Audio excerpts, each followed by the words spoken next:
unto Jonah, the son of Amittai, saying, Arise, and go to Nineveh, that great city, and cry against it. For their weakness is come up before me. It said that Jonah rose up to flee into Tarshish from the presence of the Lord. And he went down to Joppa, and he found a ship going to Tarshish.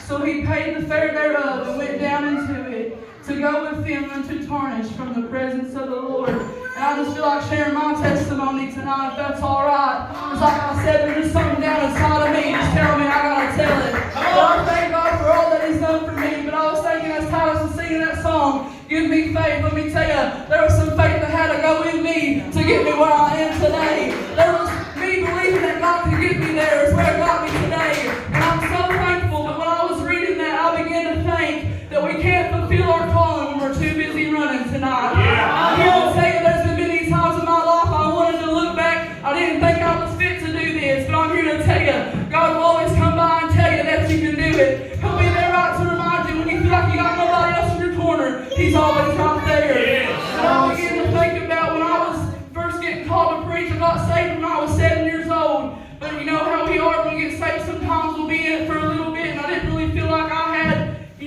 I thought it was more of an obligation, I guess you can say. I was raised in church my whole life, but I really didn't start getting to where I need to be until I was about 16 or 17. And that's because there was somebody there stirring me up and encouraged me, hey, you can do this. And I'm here to tell somebody tonight, hey, you can do this. Just because you think that you're all alone, I'm here to tell you that you're not tonight. I began to think, I had my mom and my dad, they're preachers, and they encouraged me. Yeah, there's sometimes you want to look up to somebody else, and one that I always looked up to was our assistant pastor. And I began to think, she started encouraging me, and she put me and this other girl together to start singing for the Lord, because I felt like I just didn't have a purpose in the church.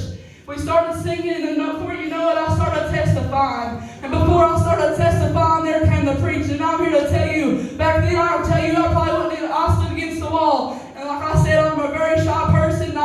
If I see you in town, it's kind of hard for me to speak up. But I'll tell you right now, when the Lord gets on you, He'll move upon you. I've even told the Lord so many times, but before I started preaching, there was a time in my life that I knew that was my calling. And I had prayed in my room. And I remember at one specific time that I had went and prayed in my room. And I told the Lord, I feel like this is what you called me to do. But you have to give me a sign, because I didn't believe that I could do it. And there was things that, hold you back. As many people think, young ones can't do it. But I'm here to tell you, just because you're young doesn't mean nothing. I can learn from a young one just as I can an old one. So if God calls you to do something, we better start doing it. I'm here to tell you another thing that I got, people say that they don't believe in women preachers, but I'm here to tell you, I've been raised around my whole life, and let me tell you, He can move on a woman just like He can a man. If He wants a word in a donkey's mouth and a raven's mouth, He can put it in a woman's mouth too.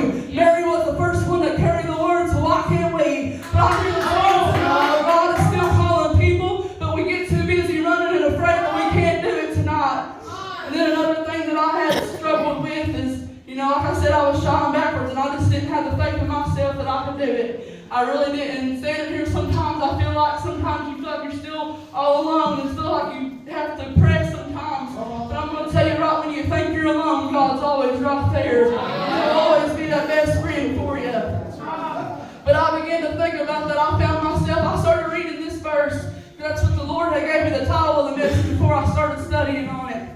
And when I started studying upon Jonah, I kind of related it to myself. So if it can help me, I want to help you tonight. I began to think just like Jonah. I told the Lord I just need a sign. And I got down in my prayer room one night, and I prayed, and I said, Lord, you're just going to have to give me a sign somehow to let me know that this is my true calling, because I don't want to step out into it unless you want me to. And like I said, my mom and dad's a preacher, my grandma's a preacher, and I didn't want people to think that I just got into this because it was a generational thing. Let me tell you, if I could have ran from it as far as I could, I would have. Let me tell you, when God calls you, there ain't no much running you can do. And I began to think there, I felt like Jonah.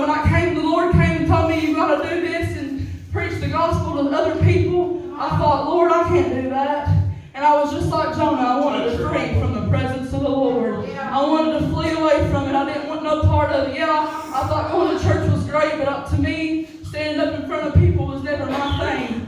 But I'm thankful, like I said, if God can give me the courage to do it, I believe He can do too tonight. And like I said, it's not just for preaching. There's different callings in this life. You don't have to just preach. There's a ministry of singing. There's ministry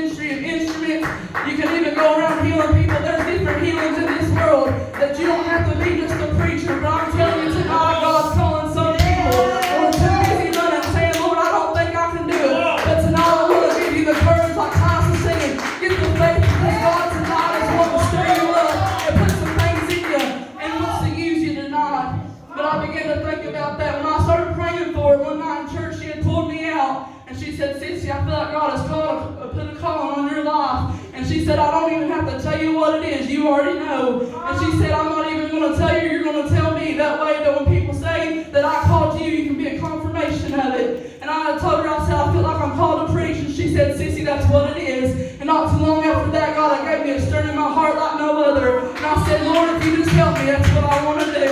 And let me tell you, like I said, it's not always an easy road. But I'll tell you, God will always be right there with us.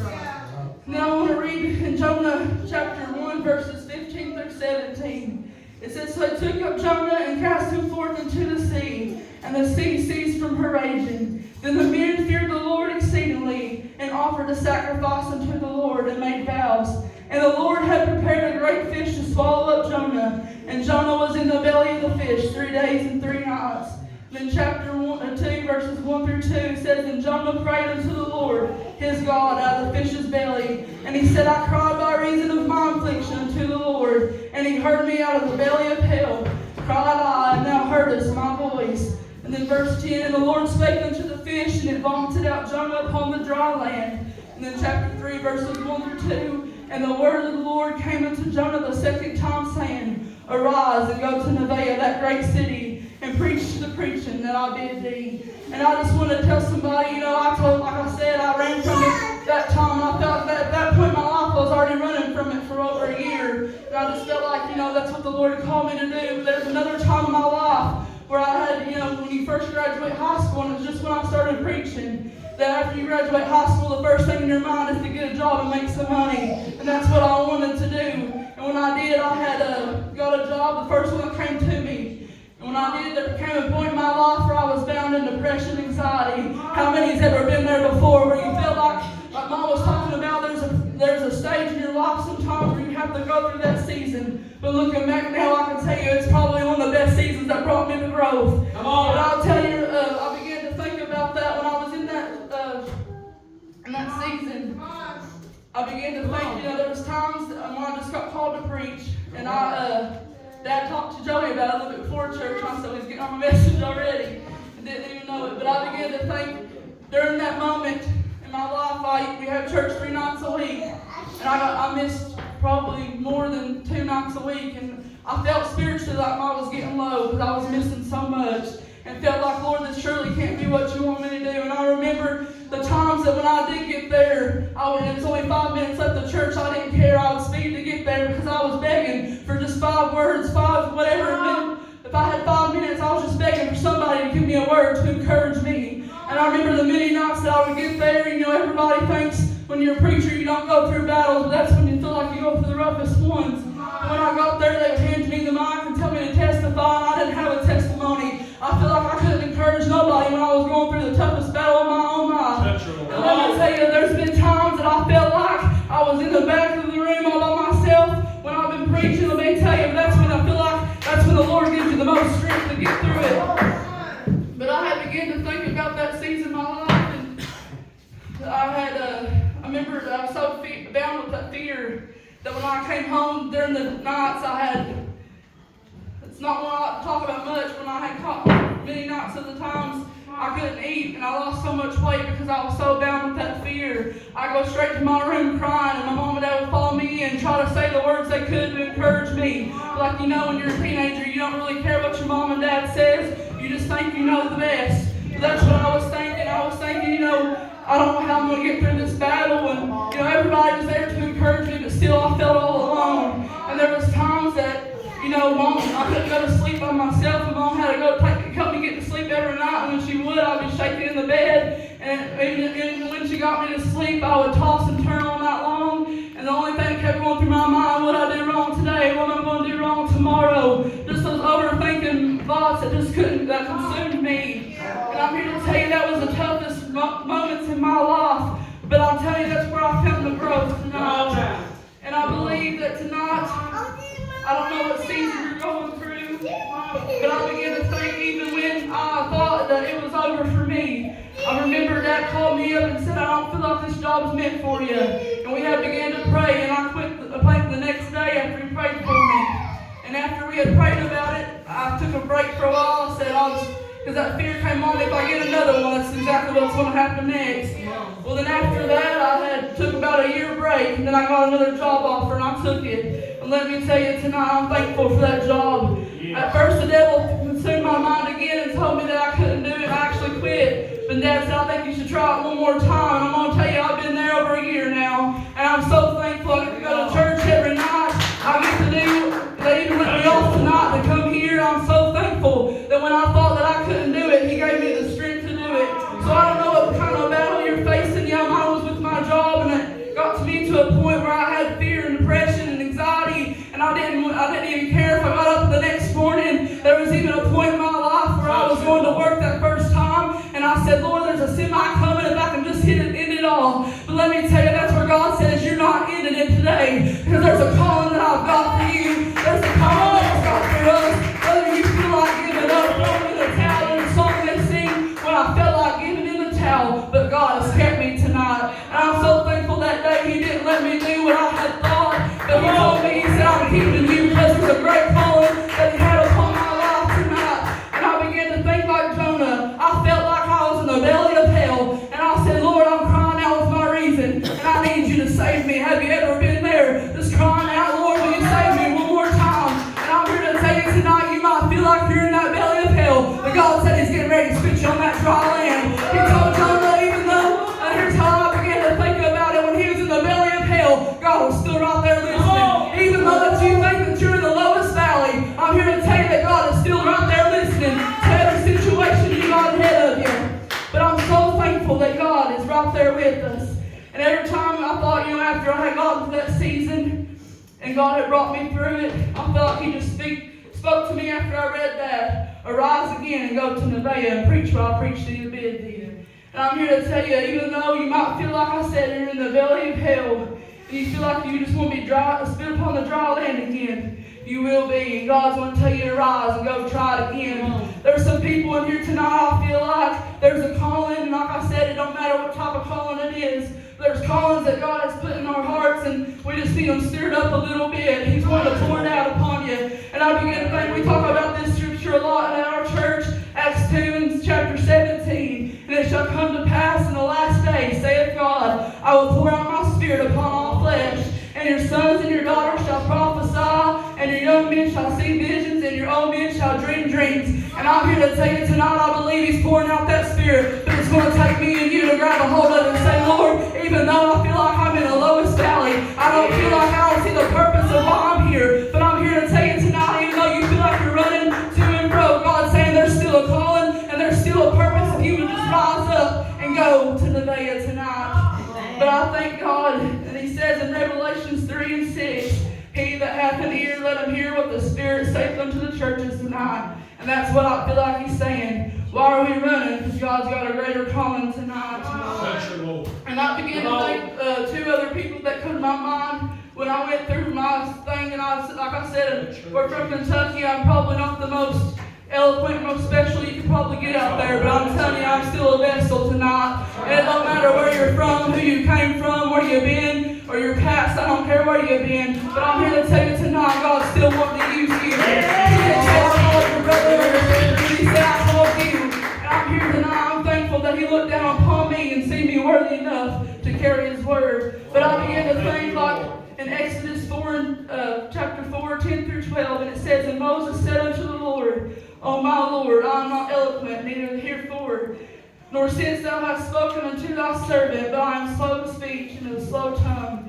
And the Lord said unto him, Who hath made men's mouth, or maketh the dumb or deaf, or seeing of the blind? Have I not the Lord? Now therefore go, and I will be with thy mouth, and teach thee that what thou shalt say. And I began to think, the Lord had gave Moses that word, and He said, I'm not the most eloquent. I'm here to tell you that I'm not the most eloquent either. And I guarantee you there's not many. But I'm here to tell you when God gives you the words, it'll come out word. I say in the scripture that when His word goes out, it will not come back void. And I'm here to tell you, I don't care if you're from the holler or from the city. I'm here to tell you, wherever God takes you to or brings you from, it'll go and accomplish what it's sent out to do. And then I began to think another one that I look up to. Mom says I preach about it a lot because it's one that I look up to the most.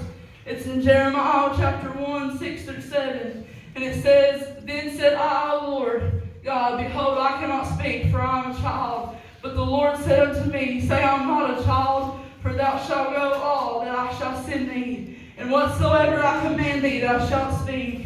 And then in chapter 9 it says, And the Lord put forth his hand, and he touched my mouth. And the Lord said unto me, Behold, I have put my words in thy mouth. And I'm here to tell you there's been many times, there was even a comment made once to us before that us young ones couldn't teach them nothing because they were older. But I'm here to tell you, he told Jeremiah, don't say that you're a child because I put my words in your mouth tonight. And I'm here to tell you, if you're a child or an elder, it does not matter. It doesn't matter who you are, like I said. But I'm here to tell you, I begin to think so many times when people judge you because of who you are. I think back like Jeremiah. He said that the Lord had put his hand on his mouth and said, I put my words, not anybody else's words, but my words in your mouth tonight. And I begin to think, Lord, if I can just be where you need me to be tonight. I know that I might not be the most long-winded preacher or whatever, but that's just the point I wanted to get across tonight, is that when you feel like you're running tonight, God's still got a calling. And there's been many times, like I said, I didn't understand my calling. I didn't want to understand it. But I'm going to tell you, even when I felt like I was running, God said, I'm not through with you yet. But I'm so thankful tonight. We can be like Jeremiah, Moses, and like I said, we can have the faith, saying that I'm not the most eloquent, I'm just a child. But tonight I'm just going to tell you, get the faith that you can do it. I preached a message not too long ago. The hardest part about climbing a mountain is believing you can climb it. And I'm here to tell you tonight, I don't care. Like we say, there's so many willing vessels tonight. It says that the harvest is ripe, but the labors are few. And I'm here to tell you, I believe he's still pouring out that spirit tonight, but it's going to take us to grab a hold of it. And I'm so thankful for it, God. And I said, I never really, like I said, I didn't want this calling, but I'm so thankful like he seen me worthy to do it. And I began to think, there's a song that they sing, if I can save one soul that's saved, it's worth it all. And I began to think more in depth of that. They say that an angel rejoices over one soul, and saving souls is the most important. And yeah, it is, but I began to think there's been many times where I almost let go. But let me tell you, somebody saved my soul just to encourage me. I thought, people say, like, they say, come on. They say, saving souls is important, yeah, but what I began to think about, is saving a soul is encouraging somebody too. Because they can be right on the verge of just letting go, be right on the edge of just saying, I don't want to do this anymore. And just your words can encourage somebody tonight. And I just, there's been many times where I thought if I stepped out into my calling a little earlier, maybe God would use me more than what he already has. And like I said, I've not been in this very long, just 3 or 4 years, but I tell you what, I'm not bragging on myself, but I have seen the Lord do mightier things than what I used to do. And I'm so thankful that, we might not feel like we can do a lot, but I'm here to tell you tonight, God is still wanting to pour out His Spirit upon everyone, and He's wanting to be right there with you. But like I said, I'm so thankful for the opportunity tonight. I'm thankful for all that He's done for me. And like I said, it was a simple thought, but I'm so glad that when I felt like just running away from my calling, God says that it was still time to run toward it. So whether you feel like you might not even know what your calling is, but I'm going to tell you to seek after it. Because it tells me my Bible, the gifts and callings of God are without repentance tonight. And I'd hate to know that God put a calling on my life, knowing that on Judgment Day I have to stand for it because I didn't obey Him. There's been many times where I've sat in a church house and God told me to do something, and I didn't want to do it because I thought, what if they don't take me? They're not going to,